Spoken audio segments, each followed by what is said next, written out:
వేయడంలో విఫలమయ్యారు వీళ్ళు.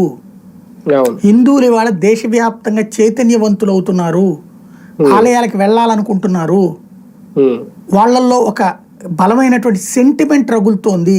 గ్రౌండ్ లెవెల్లో మత మార్పిడుల ఇంపాక్ట్ కావచ్చు, గ్రౌండ్ లెవెల్లో ఉన్నటువంటి మైనారిటీ బుజ్జిగింపు చర్యలు కావచ్చు, వీళ్ళల్లో ఒక మన దేవుళ్ళను మనం ఇట్లా వదిలేయడం ఏంటి అనేటటువంటి రూట్లోకి వచ్చేసారు బాగా.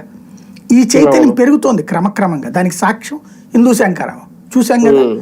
అట్లాంటప్పుడు ఆ చైతన్యం ఉన్నప్పుడు వస్తారు అని గ్రహించినప్పుడు ఎంతమందిని పెట్టాలా?